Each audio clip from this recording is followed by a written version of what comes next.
This is Hidden Killers Live with Tony Bruschi, Stacey Cole, and Todd Michaels. He started getting reps, and he was on an arc of self-fulfilling confirmation bias prophecies of non-interrogation, because as his quote says, some people just can't be rationalized with, or what was the last quote he said? Yeah, I got it somewhere here. I got it too. Anyway, everyone's seen it a million times. In the text exchange, is that what you're referring to? Yeah. Yep. Yeah, I got it right here.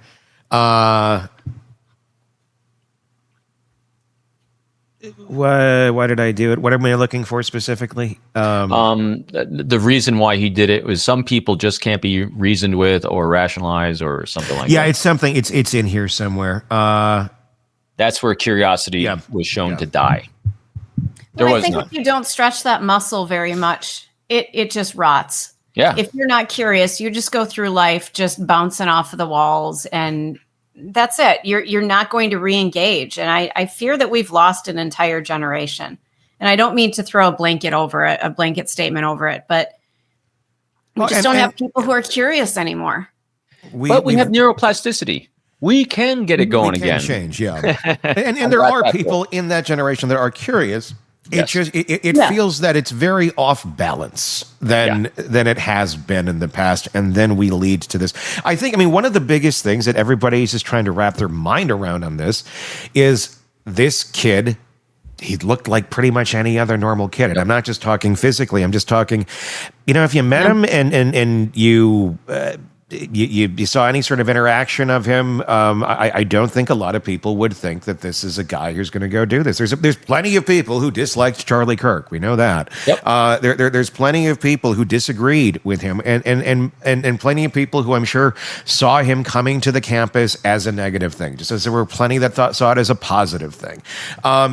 But the difference in this is just this simplicity at which this guy went and said, okay, he's coming here. I don't like him. He's too whatever. And it's in this text over here somewhere. What he was saying about it's too negative or too much hate. It usually stays within those bounds. It stays within the bounds of conversation, of expressing it on social media or to your friend or whatever. It doesn't typically end with, I'm going to go get Grandpa's rifle and then go take him out. I mean, what is the what happened here? I mean, and if you do see that, it is typically a more radicalized, a more extreme individual that has a hell of a lot more signs about them than this guy.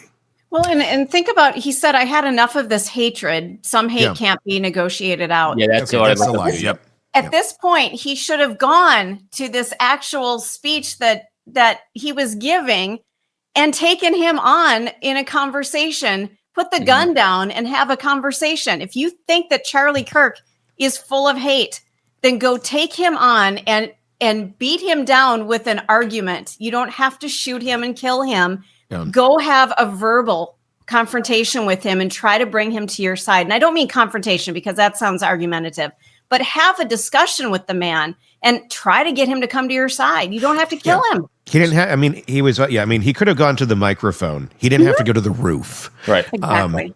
That's the thing. I'm sorry, go ahead. No, go ahead, Robin, because I want to get your response to that. And so getting to your point, Tony, and then getting to him and what caused this, not doing that and going to the mic. So here's where we have the parallels with ISIS, Al-Qaeda recruiting, these sleeper cells, because we're calling this online radicalization, which we called those things before. This is this is a new morphing of it.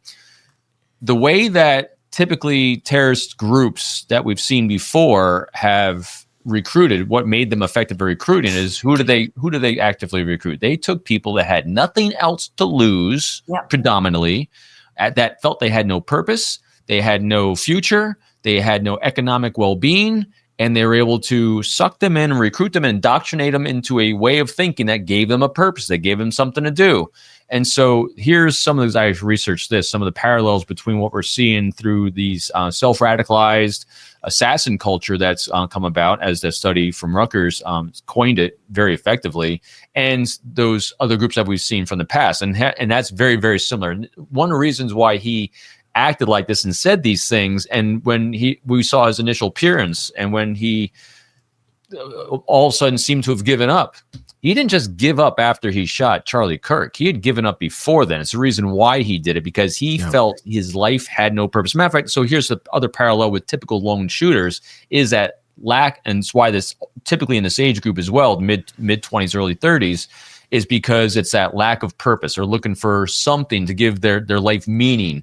And so they latch on to something, as unhealthy as it is, definitely in this case, and it becomes their meaning until the entire world comes crashing out. Because is also his grasp on reality, in my estimation, again, conjecture, he spent so many hours in unreal world that he didn't really grasp. I mean, just listen, the text exchange was it was so flippant about what he just did. Oh, it's no big deal to let it go.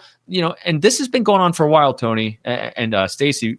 Years ago, before I retired from the FBI, I remember the first time we had an espionage case from someone from a millennial. It wasn't Gen Z here, it was a millennial. And what was very striking to me in this investigation was we had the telephone call that he had made to a foreign diplomatic establishment, where he's basically volunteering over the phone to the bad guys to give them classified information because he wanted some cash, he wanted something in life. Mm-hmm. And I'm listening to this conversation, and I'm comparing it now, again, that arc to everything I've been exposed to before of other espionage investigations, whether it was Robert Hansen or whether it's any other insider threat espionage case we've done, where people were very cognitively aware of the damage they're doing against the national security of the United States, NATO allies, potentially killing people by their actions, and what they're doing for themselves. You could hear the stress in their voice. You could hear the trauma they're going through to kind of take out they knew the severity of what they're doing. You could see the difference in everyday conversations with people and when they're actually going operational. This conversation, this text messaging, didn't just seem like it was everyday life. And the same thing, this first espionage case I saw from someone that was of a younger generation, millennial generation, he was having friends in the background, having a beer party, as he decided to pick up the phone and call the diplomatic establishment, volunteering. Flippant, whatever. Hey, I need some cash. And I'm like, it was blowing my mind. And here, again, we're seeing exactly the same thing, because the understanding of the ramifications of their actions is completely vacant, which is very different than a Bryan Kohberger who's got just a broken brain, or a Lori Del-Valle. That's why this one's scary to people, because he looked so much like so many kids we know. Yeah. It makes you scared. I mean, I probably reached out to friends and family numerous times, like I think we all did, just touching base. Hey, I'm here for you. Yeah. In the last week, to say, hey, I'm here for you. This is a path that no one has to go down. Yeah. But that's where I think that this origin of it came was that. I mean, the origin, when you if you were to have a conversation with the guy, I'm sure you get I hate Charlie Kirk is, what he would, say. I hate it, this and that. Okay. But dig deeper. I think at the end of the day, you're going to have if you dig deep enough and ask the right questions, you're going to get a guy who hates himself. And that the fact that he's willing to go and put all his life on the line, his future. I mean, he's gone. His life is over. He'll be executed by the government. But the lack of understanding that this is going to be the cause and effect of your actions seems to be a very missing part. There's a lot of people who hate themselves, who go out and act out in ways. But even people who do hate themselves, I guess I'm very baffled by the lack of understanding of the cause and effect here. That he didn't seem to think that there would be an effect to these actions. In his letters, he literally says, "To be honest, I had hoped to keep this secret till I died of old age." I mean, what? I'm sorry to involve you in the text exchange. And he's saying, you weren't the one who did it, right? I am. I'm sorry. I thought they caught the person. No, they grabbed some crazy old dude. It's so flippant. It's so he's calling someone else crazy. He's calling someone else crazy. It's like he's talking about going and ordering at Burger King. There's no gravity. There's no. He doesn't seem to grasp the depth of his actions at all. And I'm wondering why that is. What's missing in him, or collectively in a chunk of a generation of people, that this seems to be okay in their mind, that they can talk about it this flippantly. And an element of it, again, who knows that they'll have to do psychological assessments and testing on them. But I think definitely one element is that lack of purpose.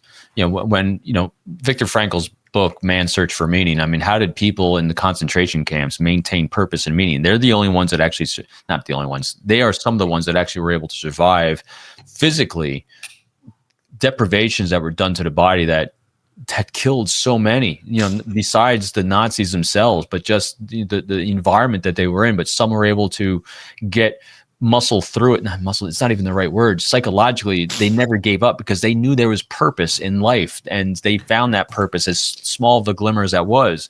So when we as a species and an individual lose purpose, because that's an element of what we saw here, someone that totally lost purpose. And this is part of that big challenge of why this current generation, this current climate we're in, is self-radicalizing, because if you feel you have no purpose, and then you have groups online that say, yeah, we have no purpose together, and it's easy to get down an arc of self-validation inside these echo chambers, well, why not? I hate this guy. This guy's an idiot. I don't like him, and I got nothing else to lose. And that's what, just see that. And then that becomes their purpose. And I say that in air quotes. It does, because he wants, a lot of, that term criminal notoriety really comes into play with me as well on this one, because notoriety, not from look how awesome I am, but also it's notoriety sense. I have a purpose. This was my purpose.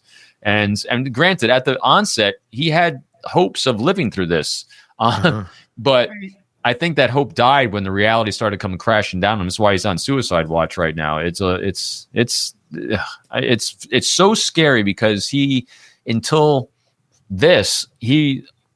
there's so many just like him. That's why this is such a that's the scary part, I think, to a lot of people, is we think of, people are being recruited, they're doing this, they're doing that, they stand out. This was another lone wolf, which is the scariest thing, and the idea that he will flip so quick to think this is the solution. You got to think there's a lot more of them out there that are willing to do this on either side of belief systems, of whatever one believes is the right way, quote unquote, that they could flip. Are we in an environment where there is a lot more of these folks who are out there that are we should be really concerned that we're going to start seeing a lot more of this? Or was this really just a very odd duck and it scared the shit out of all of us? Really, what, where do you think we stand society-wise in terms of people being able to just self-radicalize in such a way that we really haven't seen in this country before with our own citizens? Want more on this case and others? Then press subscribe now and don't miss a moment of true crime coverage from Tony Bruschi and the Hidden Killers podcast.